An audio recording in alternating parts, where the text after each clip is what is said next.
दुष्ट परी। राजा अभय राज के महल में बहुत आलीशान दावत का आयोजन था।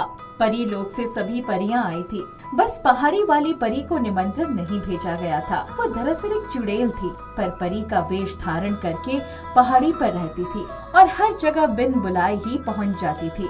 राजा अभयराज की पत्नी दमयंती उस दिन बहुत प्रसन्न थी। गोद में लेटी राजकुमारी मधुलिका को देखकर बार बार उसको चूम लेती थी। चारों ओर नृत्य, संगीत और खाना पीना चल रहा था। सभी लोग थक गए थे, मेहमान जाने लगे थे। तभी परियों का झुंड उन्हें आशीर्वाद देने राजकुमारी मधुलिका के पास आया। लाल, राजकुमारी के हंसते ही सारे राज्य में खुशियाँ छा जाएंगी। राजकुमारी युद्ध के मैदान में जैसे ही तलवार उठाएंगी, 10 शत्रुओं का खात्मा हो जाएगा। राजकुमारी रात के अंधेरे में जिधर से निकलेंगी उधर रोशनी हो जाएगी। तभी अचानक सारे दरवाजे और खिड़कियां थर्रा उठे और पहाड़ी वाली परी चीखती हुई आई। राजकुमारी जीवन भर इसी महल और महल के पीछे वाले जंगल की हरियाली में ही कैद रहेंगी। महल के सामने के फाटक से बाहर निकलते ही इनका सौंदर्य कुरूपता में बदल जाएगा। चारों तरफ हाहाकार मच गया। ये कैसा आशीर्वाद है? तुम लोगों ने मुझे इस आयोजन में नहीं बुलाया तो मैं खुद ही आ गई और राजकुमारी को श्राप दे दिया। राजकुमारी, तुम अपने माता पिता की सच्चे दिल से सेवा करोगी। हाँ, सारा जीवन इस महल में कैद रहेगी तो सेवा तो करनी ही होगी। इतना कहकर वो बुरा सा मुंह बनाकर चली गई। तभी मुझे आने में बहुत देर हो गई। सभी परियां आशीर्वाद दे चुकी है क्या? चांदनी परी, आप ही कोई ऐसा आशीर्वाद दीजिए कि उस पहाड़ी वाली परी का श्राप खत्म हो जाए। उन्होंने चांदनी परी से सारी बात बताई। राजकुमारी जब 14 साल की होगी तो एक राजकुमार की स्पर्श करते ही श्राप मुक्त हो जाएगी। रानी थोड़ी आश्वस्त हुई, पर दिल भविष्य की अनहोनी आशंकाओं से घिर गया था। राजा ने उसी दिन से अपने महल के पीछे वाले जंगल में बहुत सारे पेड़ लगवाने शुरू कर दिया था। उनमें तरह तरह के जानवर भी रखवा दिए। जैसे जैसे राजकुमारी बड़ी हुई, वैसे वैसे जंगल भी तैयार हो गया था। धीरे धीरे राजकुमारी मधुलिका बड़ी हो गई। राजकुमारी मधुलिका बहुत खूबसूरत थी। उनकी खूबसूरती की चर्चा दूसरे देशों तक पहुंच गई थी। राजा अभय राज के राज्य में सभी लोग राजकुमारी के श्राप मुक्त होने के लिए दुआएं करते रहते थे, क्योंकि राजकुमारी परियों के आशीर्वाद से जब भी हंसती थी, पूरी प्रजा अपने सारे दुख भुलाकर प्रसन्न हो जाते थे। राजकुमारी जब राजा को घुड़सवारी और शिकार के लिए तैयार होते देखती तो, माँ, मुझे भी पिताजी की तरह घुड़सवारी और शिकार करने जाने दो ना। राजकुमारी, तुम इस महल से बाहर नहीं जा सकती। तुम अपने जंगल में ही घुड़सवारी, तीर, धनुष और तलवार सीख सकती हो बेटी। माँ, सब कहते हैं कि मैं हिरन और खरगोश के अलावा किसी पशु का शिकार नहीं कर सकती। कोई बात नहीं, सबके पास सब कुछ नहीं होता बेटी। राजा चले गए। राजकुमारी बहुत देर तक रोती रही और उदास बैठी रही। मैं एक दिन पिताजी से भी अच्छा शिकार करूंगी। ये सोचकर वो महल के पीछे जंगल की तरफ चली गई और झील के किनारे बैठ गई। तभी एक कबूतर गुटर गू करते हुए आकर उसके पास बैठ गया। उसने उसे उठा लिया। कबूतर के गले में एक धागा बांधा हुआ था।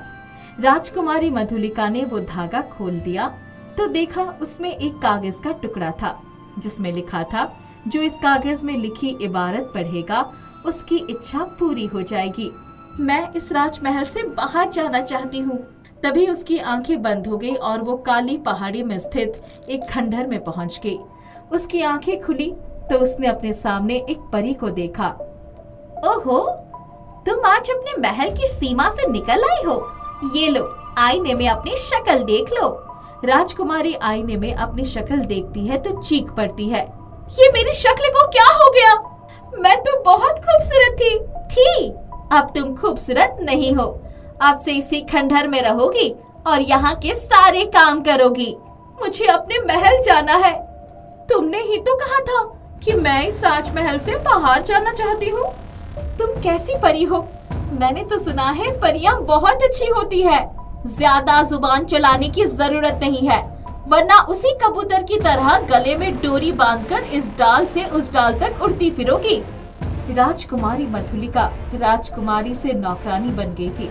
दिन भर काम करती और रात में पहाड़ी वाली परी के लिए गेहूं पीसती। एक बार वो खंडहर के बाहर कुएं से पानी लाने निकली, तभी एक घुड़सवार उसी रास्ते से निकला। ए लड़की सुनो, मुझे बहुत प्यास लगी है, बहुत दूर से आया हूँ, थोड़ा पानी मिलेगा क्या? दरअसल तुम्हारी शक्ल देखकर पानी पीने की इच्छा नहीं हो रही है, घर में कोई और हो तो बुलाओ उसे। तुम यही रुको, मैं अपनी मालकिन को बुला कर लाती हूँ। परी सब कुछ सुन रही थी।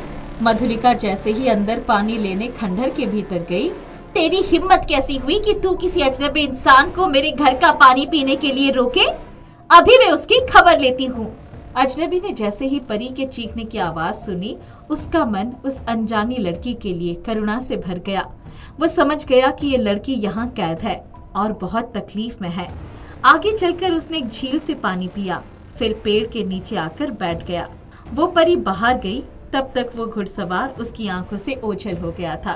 राजकुमारी मधुलिका की जिंदगी उसके लिए एक नासूर बन गई थी। वहाँ से बाहर निकलने का कोई भी उपाय नजर नहीं आता था। रात हो गई थी। वो चुपचाप आंसू बहाती हुई चक्की पर गेहूं पीस रही थी। तभी एक चूहा बिल में से आया। लड़की, जल्दी उठकर जाओ, ये दुष्ट परी अभी सोई हुई है। तुम पीछे के रास्ते से निकल जाओ, घुड़सवार पेड़ के नीचे बैठा है। लेकिन मैं उससे मिलने क्यों जाऊं? वो तो मेरी शक्ल से भी नफरत करता है। और फिर ये चक्की। तुम जाओ, जिद मत करो, यही मौका है यहाँ से निकलने का। मैं तब तक चक्की चलाता रहूंगा जब तक तुम जंगल से पार ना हो जाती। ओहो नन्हे चूहे, मैं तुम्हारे एहसान कभी नहीं भूलूंगी। मधुलिका झट से उठ गई और वो पिछले रास्ते से जंगल की तरफ भागी। उसके आश्चर्य की सीमा न रही।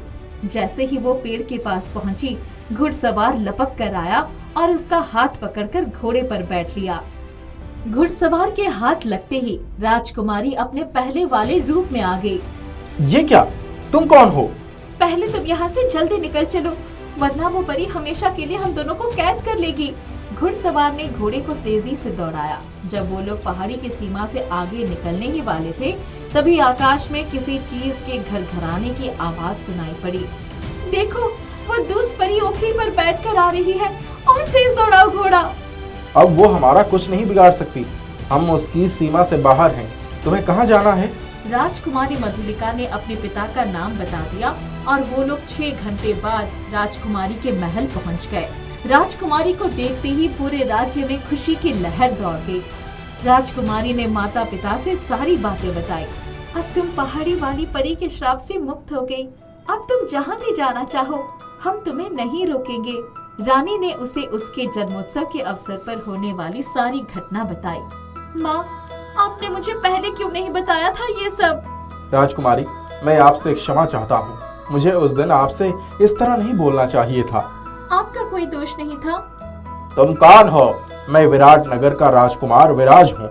हमारे राज्य पर शत्रुओं ने हमला कर दिया था, जिसकी वजह से मैं जंगल के रास्ते अपने परिवार को एक सुरक्षित स्थान पर पहुंचाकर वापस आ रहा था। तभी मुझे प्यास लगी। आगे की कहानी आप सबको मालूम है। राजकुमार, तुम हमारी सेना ले जाओ और राजकुमारी मधुलिका को भी ले जाओ। तुमने सुना ना, सुनहरी परी ने मधुलिका को क्या आशीर्वाद दिया था? राजकुमार विराज ने अभयराज की सेना के साथ शत्रुओं का डटकर मुकाबला किया और दुश्मनों के छक्के छुड़ा दिए। उन्होंने अपना खोया हुआ सम्मान वापस पा लिया। राजकुमारी का युद्ध कौशल देखकर विराज ने राजकुमारी से ही विवाह करने का निर्णय लिया। कुछ ही समय में दोनों का विवाह हो गया। राजकुमारी अब काली पहाड़ वाली परी के श्राप से हमेशा के लिए मुक्त हो गई थी।